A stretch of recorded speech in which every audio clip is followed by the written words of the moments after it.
The design of planned attacks on buildings inside the U.S. and how operatives were directed to carry them out.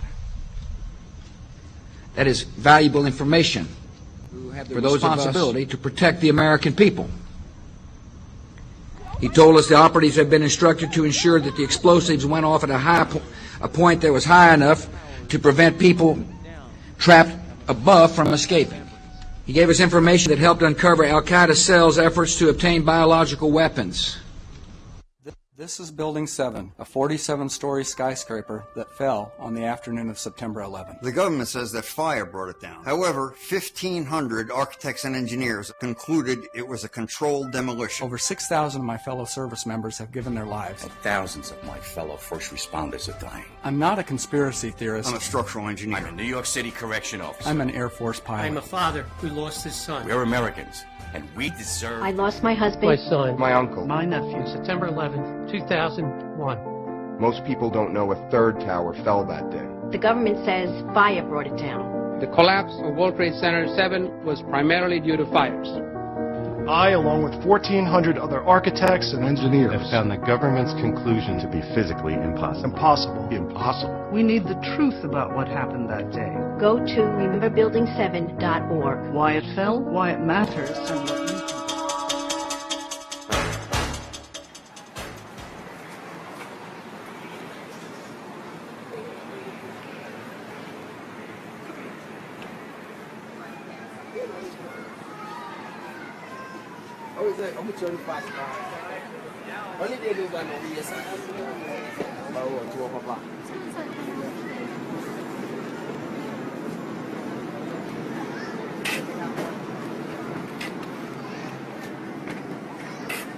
Last C.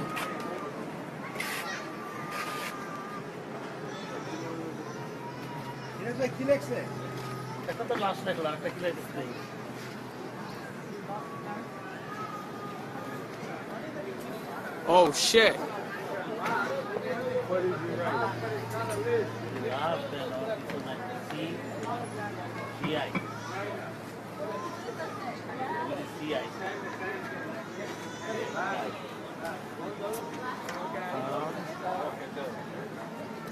Last cop.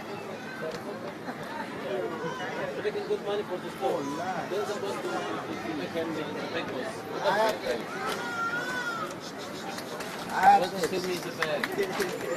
Last chance. Yeah, that's what he's writing. Last chance, see that?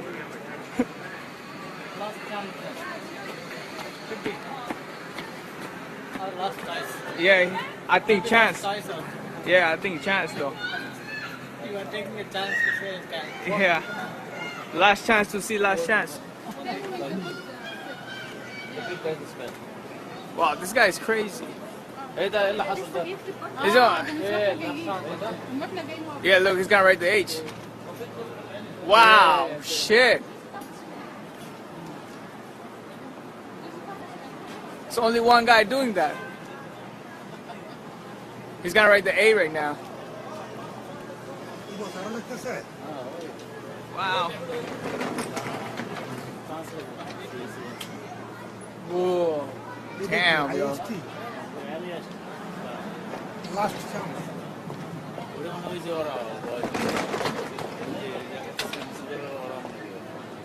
Oh, I think so wants to do it. Maybe I'm not sure. Or I think you should do it.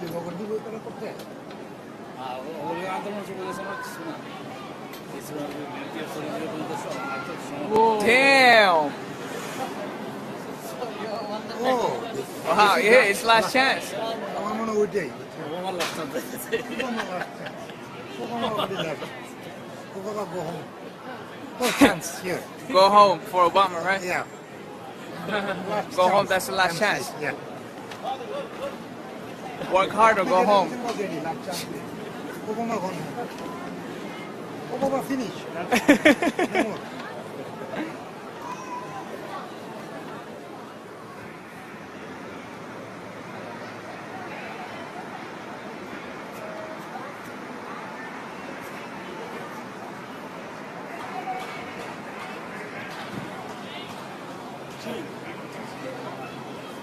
the way, did you know the Catholic Church built the Watergate complex as a real estate investment?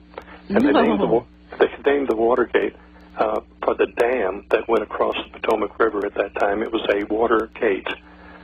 Now, in the Watergate, there were apartments, condominiums, and office section. 3 sections. And inside of the office section was the Democratic National Committee. The FBI found a link between the Democratic National Committee and the White House and a call girl operation, prostitution, that was across the street from the Watergate. I think it was the Plaza condominiums. I'm not sure. I don't remember that. But it was right next to the Holiday Inn that was across the street. The FBI wanted to go in to the Democratic National Committee and find out what they knew. The CIA was also very interested in the breach of security between the prostitutes and the White House. That's how E. Howard Hunt got recruited and Gordon Liddy got recruited to go in there, and they called themselves the Plumbers. They were going to go into the Democratic National Committee to stop the leak, the Plumbers. So here you had the CIA, the FBI, wanting to do this, and the key man was John Dean III. John Dean. We're going to come right back after this 4-minute break. Our guest today is A.C. Griffith, and we're going to see how this leads into the aerosol crime issue, aerosol program of some sorts that the U.S. government has, and it has already killed people. We'll be right back after this 4-minute break with A.C. Griffith. Stay tuned.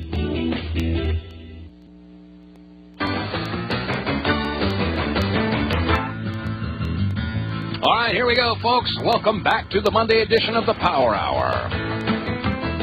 Coming up on 25 minutes past the hour, whatever hour you're sitting in. And, folks, hold on to your hat. You know, there are a lot of folks out there that have been talking about this chemtrail, contrail issue for, 10, 12 years, at least that.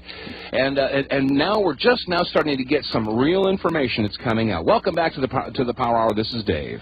And Joyce. And our guest today is A.C. Griffith. As I told you earlier, he had one of the highest clearances. He was involved with the CIA. He is doing what he believes needs to be done today by telling the truth about these aerosol, whatever you want to call them. What is this aerosol mixture and why? Of course, that's the big question. He was associated with the Central Intelligence Agency operations, and as I said, he had the National Security Agency top clearance, cryptographic clearance. He joins us today from Richmond, Virginia. Thank you again, A.C. Griffith, for joining us. Now, you are linking together Watergate with what's happening today. I find that an interesting transection here. I wanted to paint a picture of the background of the people and what the people are capable of and how it works. If you look at the bottom line of anything, you're just going to see the bottom line.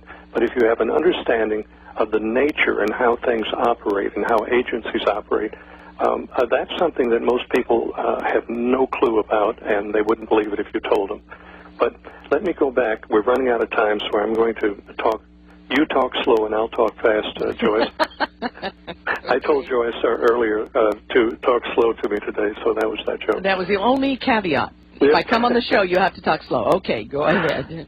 Okay, so the Watergate thing was about the prostitution and the connection to the White House, and the White House connection was John Dean III.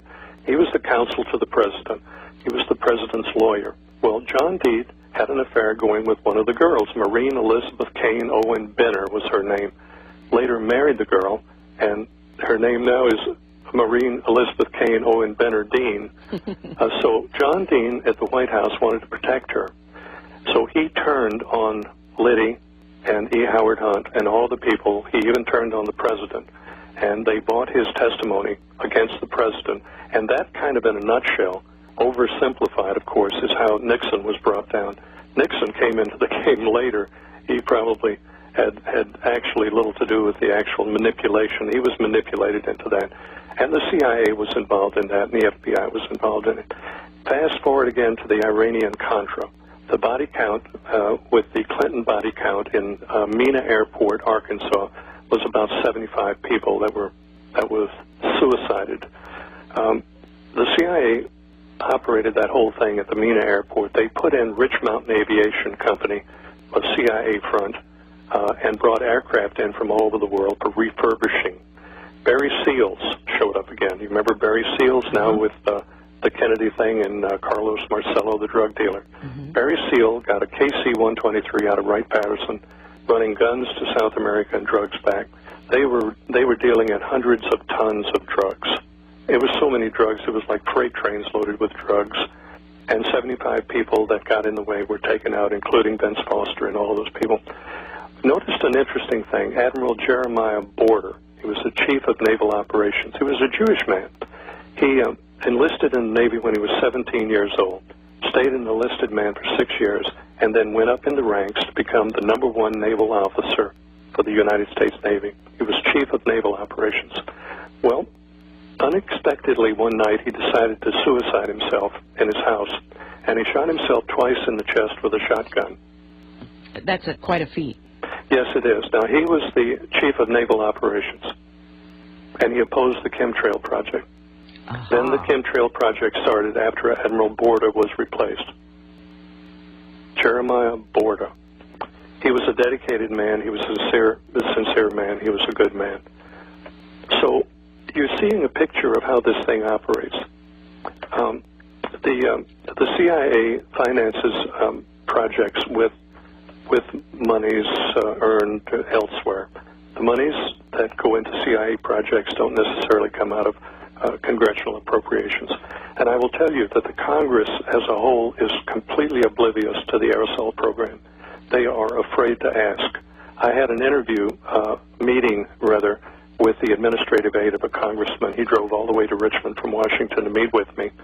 And we spent about an hour. I gave him a complete overview presentation. He looked at me, stood up, and he said, "What do you expect me to do, Griff? They would lie to me, too." That was his exact words. And I shook his hand and hugged the secretary and left. And that was it. That tells me that the Congress, I know for a fact the Congress is out of the loop. Dennis Kucinich. Okay, we're going to come back from this break. We've got a 3-minute break, then I'm going to let him run with it for 20 minutes. You're hearing from A.C. Griffith here today, and the subject is the purpose of chemtrail aerosols. Ladies and gentlemen, you're getting an earful, and you might want to re-listen tonight on Channel 152 XM Radio. We'll be right back. 3 minutes. We're talking to A.C. Griffith today. He is an individual who has taken it's been a lot of time that he has done in research of this subject, years and years of research. He was associated with the National Security Agency, had a top-secret cryptographic clearance, and he joins us today to help us understand what is in those chemtrail aerosols. And thank you very much again, AC, for joining us. Well, let's talk about the chemtrail aerosols, because you did significant research, got into the program itself. And, sir, what did you learn? It's not that simple, Joyce. It's a very complicated thing. You must know the people. You must know what they're capable of. You must know their operation, their intent. You must realize that you're dealing with people with no faces that haven't been elected. You don't know who they are. You don't know what they're putting in those aircraft. The security on the substance going into the aircraft, there's very little security on that. Whatever somebody puts in the aircraft is going to come out of the aircraft. That's a real concern. The Environmental Protection Agency has been told to keep their nose out of it. On the state levels, the state various here in Virginia, it's the Department of Environmental Quality. I was told by high people in that they were told to leave it alone. Don't look at it. Don't look at the air quality when it comes to the aerosols. Look at talk about ozone levels and things like that. Well, you mentioned that you had talked to one congressman, and then you mentioned Representative Kucinich as we were going to the break. Yes, he introduced H.R. 2799, I believe that was it, and it was he was called aside and told to take it out, and he did, and he got very quiet about it. I can't tell you enough that this is a very dangerous thing to get into. It's very dangerous to talk about this. As long as people talk about the normal stuff on the internet, they're okay.